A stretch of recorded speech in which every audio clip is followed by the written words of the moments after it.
Hello दोस्तों, स्वागत है आपका अपने यूट्यूब चैनल एनके मैट्रिक मस्ती में। आज हम लोग गोलीय दर्पण से संबंधित कुछ मुख्य बिंदुओं के बारे में चर्चा करेंगे, जिसमें कि गोलीय दर्पण का जो है वक्रता त्रिज्या हो गया, वक्रता केंद्र क्या होता है, मुख्य फोकस क्या होता है, द्वारक क्या होता है, इन सबों के बारे में हम लोग डिटेल से जानेंगे। ठीक है, तो चलिए हम लोग स्टार्ट करते हैं। इससे पहले ये फिगर आप लोग देख सकते हैं कि ये एक गोला है, खोखला गोला है, जिसमें से हम लोग क्या करते हैं, हम लोग जब गोलीय दर्पण के बारे में पढ़े थे तो बताए थे गोलीय दर्पण क्या होता है, एक गोले का भाग होता है, खोखला गोला का भाग होता है। जैसे मान लीजिए ये एक खोखला गोला है, इसमें से हम लोग क्या किए, थोड़ा सा इसे काट लिए। तो काटेंगे तो इसमें क्या होगा, ये इस तरह से बनेगा, ये ऐसा रहेगा। ये आपका ये जो दिख रहा है ये वाला, ये क्या है आपका, जैसे मान लीजिए ये हम काट करके निकाले तो इसका ये जो चारों तरफ वाला भाग दिख रहा है वही ये है आपका। ठीक है, तो इसमें सभी का नाम अलग अलग है। ये जो केंद्र होता है इसको हम लोग बोलते हैं वक्रता केंद्र। ये अक्ष यानी कि इसको जो मिलाने वाली रेखा ध्रुव जो होता है, यहाँ पर क्या होता है, यानी दर्पण का मध्य बिंदु होता है, इसको ध्रुव बोलते हैं। ध्रुव और वक्रता केंद्र को मिलाने वाली रेखा को हम लोग प्रधान अक्ष या मुख्य अक्ष कहते हैं। ठीक है, और ये गोला का जो रेडियस होता है वही क्या होता है, वक्रता त्रिज्या कहलाता है दर्पण का। ठीक है, और द्वारक किसको बोलते हैं, तो ये जो आपको वृत्ताकार दिख रहा है ये वृत्ताकार, ठीक है, यही आपका क्या है, द्वारक है, जिसको इंग्लिश में अपरेटस बोला जाता है। ठीक है, ध्रुव क्या होता है, तो ये जो दर्पण हुआ इसका मध्य बिंदु, दर्पण का मध्य बिंदु क्या कहलाएगा, ध्रुव कहलाएगा। ठीक है, तो अब हम लोग इसका परिभाषा देखेंगे, किस तरह से इन सभी टर्मों को परिभाषित करेंगे। ठीक है, तो आपका टॉपिक क्या है, गोलीय दर्पण से संबंधित मुख्य बिंदु। ठीक है, जिसमें कि पहला है आपका वक्रता केंद्र। वक्रता केंद्र कहाँ है आपका, ये देखिए यहाँ पर। ठीक है, ये जो गोला का जो केंद्र है वही क्या है, वक्रता केंद्र है, जिसको हम लोग इंग्लिश में सेंटर ऑफ कर्वेचर बोलते हैं। ठीक है, तो इसको परिभाषित किस तरह से करेंगे, तो गोलीय दर्पण जिस खोखले गोले का भाग होता है, क्या आता है, गोलीय दर्पण जिस खोखले गोले का भाग होता है उस खोखले गोले के केंद्र को हम लोग क्या कहेंगे, वक्रता केंद्र कहेंगे। ठीक है, यानी कि जिस खोखले गोले से हम लोग गोलीय दर्पण को काट करके निकाले हैं, उस खोखले गोले का जो केंद्र होगा उसी केंद्र को हम लोग क्या कहेंगे, वक्रता केंद्र कहेंगे। ठीक है, अब दूसरा आपका क्या है, वक्रता त्रिज्या, रेडियस ऑफ कर्वेचर।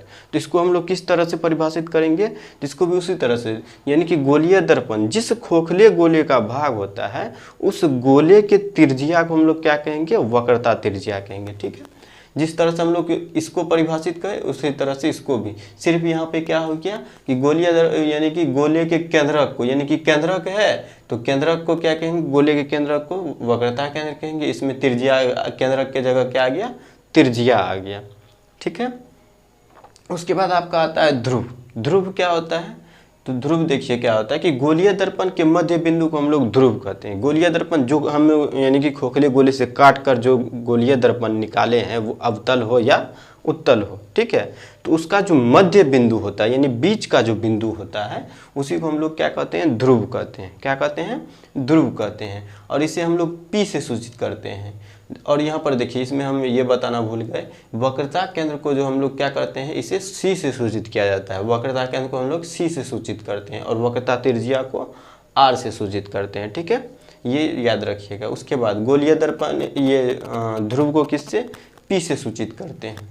उसके बाद आता है आपका प्रधान अक्ष, या इसी को बोलते हैं क्या हम लोग, मुख्य अक्ष। प्रधान अक्ष या इसी को हम लोग क्या बोलते हैं, मुख्य अक्ष। तो ये क्या होता है, तो गोलीय दर्पण के ध्रुव तथा वक्रता केंद्र को मिलाने वाली सरल रेखा। ठीक है, देखिए ये आपका क्या है, वक्रता केंद्र, ये आपका पहले क्या है, यानी कि गोला है, इसका ये क्या है, गोलीय दर्पण, और गोलीय दर्पण का जो ये क्या है, ये है वक्रता केंद्र और ये है आपका ध्रुव। तो हम लोग क्या पढ़े कि वक्रता केंद्र तथा ध्रुव, ध्रुव तथा वक्रता केंद्र को मिलाने वाली सरल रेखा। ठीक है, ध्रुव तथा वक्रता केंद्र को मिलाने वाली सरल रेखा को हम लोग क्या कहेंगे, प्रधान अक्ष या मुख्य अक्ष कहेंगे। ठीक है, तो ये हो गया आपका गोलीय दर्पण के ध्रुव तथा वक्रता केंद्र को मिलाने वाली रेखा को हम लोग क्या कहेंगे, मुख्य अक्ष कहेंगे। ध्रुव और वक्रता केंद्र को जो रेखा मिलाती है इसको हम लोग क्या कहेंगे, प्रधान अक्ष या मुख्य अक्ष कहेंगे। उसके बाद आपका आता है द्वारक, ये आपका लास्ट है। ठीक है, द्वारक किसको बोलते हैं, तो गोलीय दर्पण की वृत्ताकार सीमा रेखा को, ठीक है, किसको बोलेंगे? तो गोलीय दर्पण के वृत्ताकार सीमा रेखा को हम लोग क्या कहेंगे? द्वारक कहेंगे। ये देखिए आपका गोलीय दर्पण, ये रहा आपका गोलीय दर्पण, और इसकी वृत्ताकार सीमा रेखा को, ये आपका जिसे हम बताए थे, ये आपका गोलीय दर्पण है, अवतल हो या उत्तल हो, ठीक है। तो इसका जो ये वाला भाग होगा, ये वाला भाग चारों तरफ का, यही आपका क्या कहलाएगा? द्वारक कहलाएगा। क्लियर है? द्वारक किसको कहेंगे? तो गोलीय दर्पण के वृत्ताकार सीमा रेखा को द्वारक कहेंगे। तो ये सभी टर्म आप लोगों को क्लियर है, ठीक है। तो उम्मीद करता हूँ कि ये सभी टर्म आपको अच्छे से समझ में आया होगा। यदि आप लोगों को ये सभी अच्छे से समझ में आया होगा तो आप वीडियो को लाइक करें और चैनल को सब्सक्राइब करें, और अपने दोस्तों को भेजना ना भूलें, शेयर ज़रूर करें। और इससे आगे हम लोग पढ़ेंगे अब गोलीय दर्पण से बनने वाली प्रतिबिंब, ठीक है। प्रतिबिंब का प्रकार के बारे में हम लोग जानेंगे कि कहाँ पर किस प्रतिबिंब को रखेंगे तो किस तरह का प्रतिबिंब बनता है। तो उससे पहले हम लोग देखेंगे कि गोलीय दर्पण में हम लोग फोकस दूरी के बारे में देखेंगे। फोकस दूरी क्या होता है, उसके बाद वक्रता केंद्र तो देख ही लिए, वक्रता त्रिज्या भी देख लिए, ठीक है। तो दर्पण, अब हम लोग दर्पण के बारे में उसमें यानी कि सभी टर्म के बारे में पढ़ेंगे दर्पण में, ठीक है। कि वक्रता यानी फोकस दूरी क्या होता है, वक्रता त्रिज्या क्या होता है, ठीक है। ये सभी चीज़ों के बारे में, इन सभी के बीच संबंध के बारे में जानेंगे। वक्रता त्रिज्या और फोकस दूरी के बीच क्या संबंध होता है, इन सभी के बारे में हम लोग इससे अगले वीडियो में देखेंगे। इस वीडियो में यहाँ तक ही, ठीक है।